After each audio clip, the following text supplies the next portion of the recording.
जिला परिषद और पंचायत समिति सदस्य के चुनावों को लेकर अब सरगर्मियां तेज हो गई है। इसी के तहत आज सभी उम्मीदवारों को चुनाव चिन्ह का आवंटन होना है। तो वहीं इससे पहले नामांकन समीक्षा के दौरान नामांकन पत्रों की जांच की गई, जिसमें जिला परिषद सदस्यों के लिए दाखिल 657 नामांकन पत्र खारिज किए गए। साथ ही में पंचायत समिति के 5137 नामांकन पत्र खारिज हुए। आपको बता दें कि ये चुनाव 4 चरणों में आयोजित होंगे। 23 नवंबर, 27 नवंबर, 1 दिसंबर और 5 दिसंबर को चुनाव कराए जाएंगे।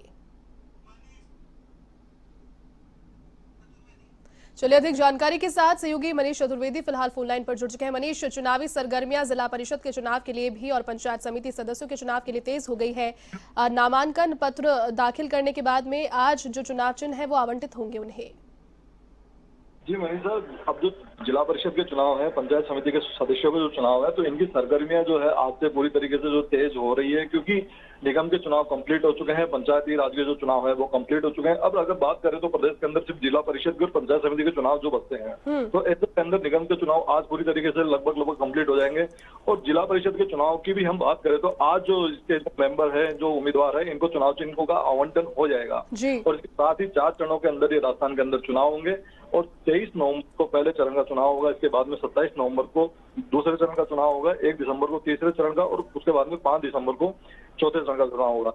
अच्छी बात यह है कि राजस्थान के अंदर इससे पहले भी जो चुनाव हुए हैं, बात चाहे नगर निगम के चुनाव की करें हम, चाहे इससे पहले पंचायती जो राज्य के चुनाव की बात करें, तो तमाम जो इलेक्शन हुए हैं तो निर्वाचन आयोग के जो है तो कोरोना की गाइडलाइन है उसको देखते हुए पूरे प्रोटोकॉल के साथ में ये चुनाव करवा गए हैं। और किसी तरीके से कोई भी परेशानी राजस्थान के अंदर सामने नहीं है ये। और ऐसे में वही जो प्रोटोकॉल है वो जिला परिषद और पंचायत समिति के चुनाव के अंदर भी अपनाए जाएंगे। तो पूरे जो है ये एक तरीके से आज हम ये कह सकते हैं कि राजस्थान के अंदर फिर एक जो जिस तरीके से नगर निगम के बाद में और पंचायत चुनाव के बाद में अब फिर जिला परिषद और पंचायत समिति के सदस्यों को लेकर सरगर्मियां आज से फिर तेज हो गई है। जी मनीष, कहीं ना कहीं कई जगहों पर, कई स्थानों पर अगर देखें तो यहाँ पर चूंकि नामांकन पत्र बहुत बड़ी तादाद में खारिज हुए हैं, 657 यहाँ पर नामांकन पत्र खारिज हुए, जिसके बाद में कई जगह निर्विरोध ही चुन लिए गए हैं। पाली से अच्छी खबर आई भारतीय जनता पार्टी के लिए, इसके अलावा जालौर से भी अच्छी खबर आई। तो उसका किस तरीके से फायदा पूरे चुनाव के दौरान पार्टियों को मिलेगा इंडिविजुअली?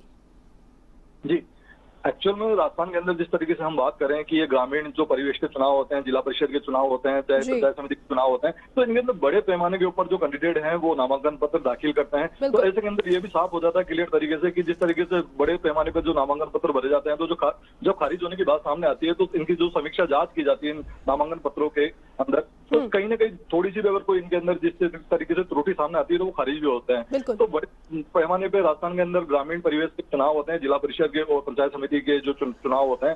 तो जिस तरीके से निर्विरोध की जो कैंडिडेट हैं, तो ये भी सामने है, एक कैंडिडेट जो जिला परिषद के लिए नॉमिनेट हुआ है और साथ के साथ जिस तरीके ये पंचायत समिति के अंदर भी जो कैंडिडेट सामने है निर्विरोध के अंदर।